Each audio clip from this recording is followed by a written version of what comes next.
ishlash jarayoni orqaga aylanadi bu. Mana assalomu alaykum va jenius kuzatuvchilari, mana sizlar uchun 2 motorli inventorli 3 fazali shalkamiz ko'rishingiz mumkin.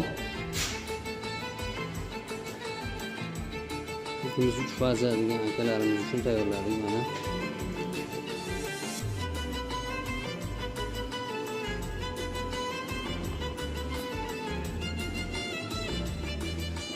istamani ekranlari ham bor.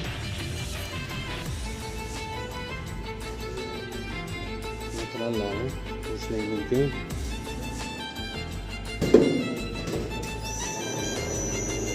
Ishlash jarayoni orqaga aylanadi bu. Mana ko'rishingiz mumkin. Orqaga oldiga kurab ishlatishingiz mumkin.